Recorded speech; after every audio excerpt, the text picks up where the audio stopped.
To be honest with you, on deep down, I'm scared, but also at the same time, I know as a man, I can't let that emotion show because I have a family, and that here as a community activist, I want to stand against it. You know, as in when I think about officers, I got to find out what type of attitude they're on, because accordingly, if they having a good day, I may have a good day, but if they having a bad day, they can make my life a living hell. You know, like these type of shootings been going on for over 50 years now. But, you know, just like someone stated, these shootings aren't new, but pretty much like the cameras are. So it has changed. When I first started in law enforcement, as many other people, we were driving around. It was all a part of community service, answering calls. Now we have to be more diligent about looking more over our shoulder. And yes, I do think that when we put on that uniform every day, there is a heightened awareness of what we're doing and what our people are doing every single day. I mean, even this morning, I had to consciously not allow myself to watch certain news programs because I know the effect it has on me emotionally, and it has. I mean, I live in a world where I have to be careful about how black I am, you know, and that's unfortunate. That's sad. That's what makes this all seem so surreal. The racism that has been under the rug in our country for 40 years, 240 years, 440 years, has bubbled up recently. We have a black president for the first time, and we have we have too much access to guns. We have too much access to power. We have a technological revolution where all of this is now on camera, and it's posted instantly, and we are all aware now of the violence and the hatred and the ugliness of human behavior in a way that we weren't even 20 years ago, because it's so instant and it's so in front of us. Like certain things I can't wear, certain things I can wear, because I'm a bigger guy. I stand 6'2", 6'3", and I have a bigger stature. So when police officers approach me, they approach me in a certain way as if they're intimidated by me. So there are certain moves I can't do.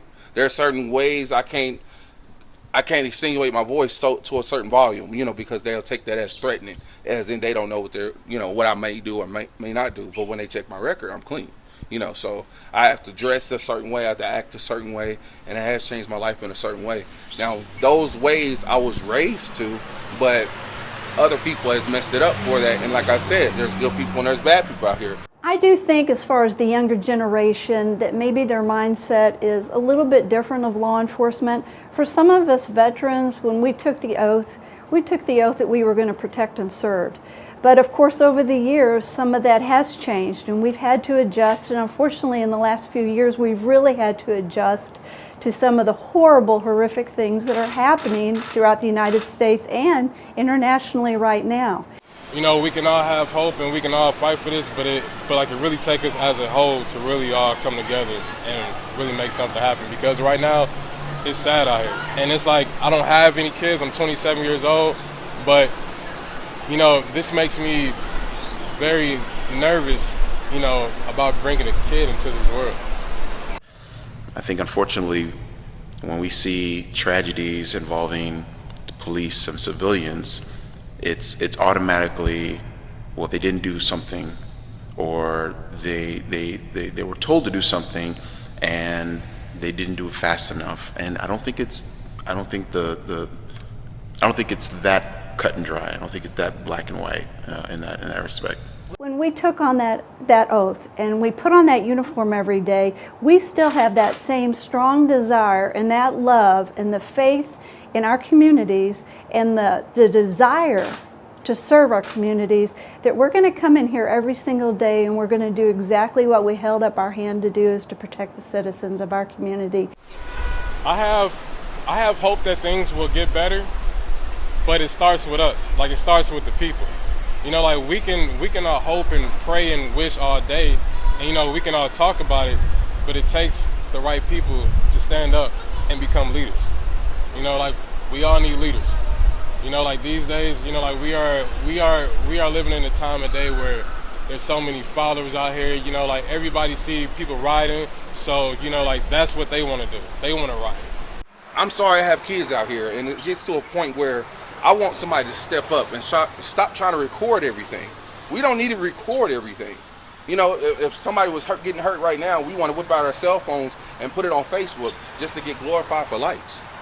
It's time out for all that. You know, it's time for us to put down the phones and also do something about it. I worry about my people here. I really do. Some of them are very young and may not have the experience, and even though I know they have a vest on, I worry that their life's experiences maybe have not taught them to be maybe as aware of some of the things, because they are of the younger mindset that unfortunately is paralleling some of the mindset of the people that are doing, you know, the hate crimes. If you're looking at the age group of some of the people doing the hate crimes, it's some of the same ages of some of our younger officers. And those people that are creating that evil seem to be sort of that same generation as those officers. You know, like it's like, you know, it's going back to the old civil rights movement, you know, in like the 1960s. Yeah, Martin Luther King, he had hope, he had a dream. Malcolm X, he had a vision, but, you know, like, look what happened to them. For me personally, I have a greater awareness of law enforcement. I have a greater appreciation for compliance in those situations, because I recognize the tension, and they also have that same tension on them. I mean, you know, it hasn't been a full 24 hours that 5 police officers have been killed. So I understand from that perspective now. They feel like a target, and they feel this aggression, you know, coming from citizens, and some of them don't understand why. You know, us as a people have to really watch our backs. We have to really be careful, and then honestly, like, we all should never be in fear of the police. You know, like, these people are here to protect and serve, but they're out here killing us. But it really hurts when fellow officers in other areas, and we may not even know them, and we may not know anything about them, but there are brothers and our sisters in blue, and we hurt. And as we sit here, we're wanting so bad to go down there and help, whether it be to help in the investigation or whether to be helped by consoling or supporting the families.